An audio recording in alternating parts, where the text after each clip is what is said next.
take you right back to the beginning. Try it. Now for some fun. This here's why you came in the first place. In analysis mode, you get to view and even scan details of the enviro recorded by the BD roller.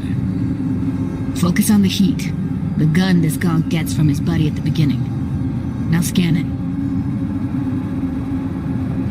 Plan simple. Do nothing odd. Don't get creative. You go in, snatch the cash, get out. And remember, okay, right here. Excellent. Let's move on. Now heads up.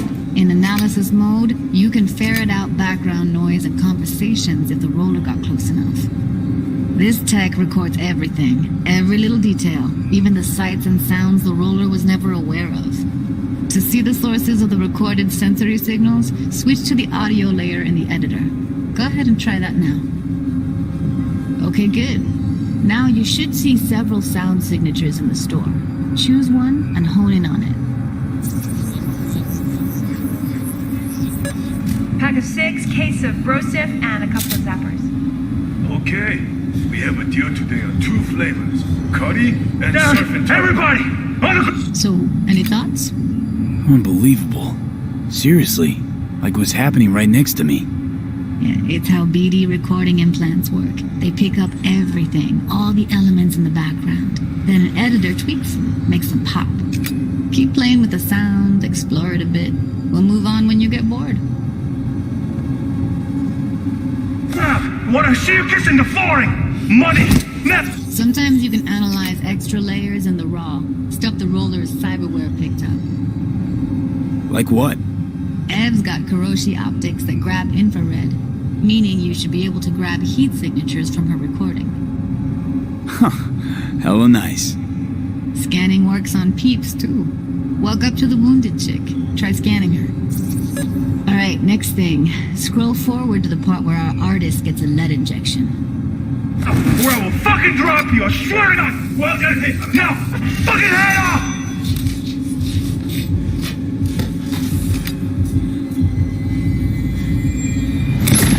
See that? They shot him and he never saw it coming. But you will.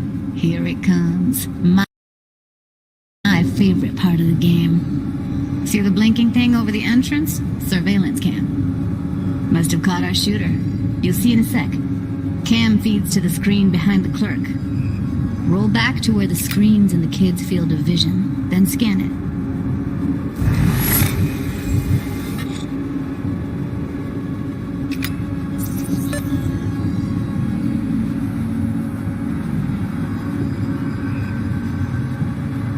His own Chumba shot him. Probably planned to all along. Must have got a nice slice of cred on the black market for a BD like this.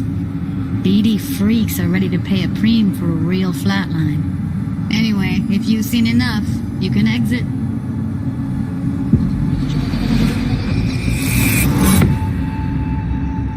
Yeah, it's impressive, right? It's too bad most of the BDs we do here are only good for flogging the log. So Braindance is a pretty big part of the Cyberpunk universe. It's not just something used for adult films. There is an awful lot to it. And there's 2 sides I'd really like you guys to help me explore. First is the lore, so how this actually fits into the universe. And then there's the gameplay side, so how players will be interacting with it.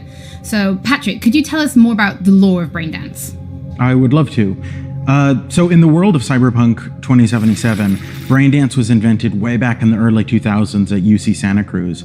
It was developed as a way of recording a person's experiences and then playing them back for someone else, so that they could relive them as though it was happening to them. It was originally used for things like therapy and prisoner rehabilitation, but by 2077 it's become this global media industry, including things like movies, mass entertainment, things like that, video games, some interactive things, and of course adult fare as well. Now in our game we deal a lot with black brain dances, or XBDs as we call them, and there are different types of those, but the one that you saw in the trailer just there was a flatliner. Now that's where the person recording it actually dies during the recording, and it's popular with sort of an illicit kind of a thrill, but a mercenary can also use them for various things, and you'll see that in the game, of course. And from the gameplay perspective, we have been working a lot throughout last years trying to figure out the best way how to use the braindance in the game as a mechanics. So what we have settled on is this braindance editor mode. As a player, you will be able to run the braindance in the editor mode and see different clues that have been registered on the peripheral of given actor. Now, as a player, you can slide on the timeline of the recording back and forth, trying to uncover different clues. And that clues are actually telling a story in the game. So, as a player, you will run different investigations that will lead you to different mysteries, and you will uncover them actually using that braindance as a mechanics in the game. So, as Pavel was saying, we use Braindance as a storytelling tool. It's not a collectible. It's not something where you're going to go in and you're going to play it and you're going to be like, I've seen this before. What we use Braindance for is to give you a keyhole into the life of the residents of Night City. And we can explore things like childhood trauma, religion, various philosophical ideas in a way that you might not otherwise experience in a story about a mercenary on the tough streets. So we've tried to talk about some of the aspects that we think the community will find really exciting, but while you're both here, I'd love to know, what is it about Cyberpunk that you guys are really excited for? Patrick, why don't you start? So one of the things that I'm most excited about in this game is the characters and the way they interact with the world. We've got this really interesting world that stretches all the way back to the Cyberpunk 2020 source material and all of these events and all of those things, but those don't mean anything unless they connect with characters. And so when we come up with a character, we start with their function. What is this person? What do they do in the story? But we don't stop there. We go back and we figure out, what was their childhood like? What was their upbringing like? What kind of obstacles did they face in this harsh reality, and did they overcome them? And how did they overcome them, or did they not overcome them, and why? And you can see all of those things in their environment, in their dialogues, in sort of how they operate in the world. And we come up with that for all of our characters. Now, you look at someone like Victor Vector, and you're going to see stories about his past in his environment and in his dialogue. We come up with that stuff even if we don't use it in the game, because it helps inform us as to who these characters are. And for me, I would not be myself if I would not say that I'm the most excited about our quests. Like with our Witcher 3 team, with Patrick and like everybody that has stayed with us since the Witcher 3 time, we really have grown so much. We have learned so much, and we have used all that experience to put them into the quest that we have made.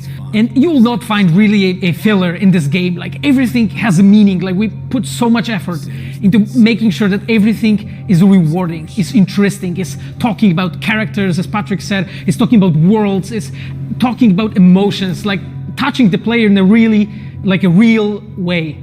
And I just can't wait to find out what you think. Pavel, I know you mentioned story and quests and writing quests, and when I was last in the studio, I had a look and I saw a notebook on your desk, and I would love for you to show everybody this notebook. Okay, Holly, I mean, you asked for it. So this is my notebook. It says Salsa Quest Designer. The reason is because I dance salsa, and I'm a quest designer, so you know. So I started this notebook actually when we were really starting Cyberpunk. At the very beginning, I wrote like a first note, and it says pretty much something along the lines of that we were starting with a prototype.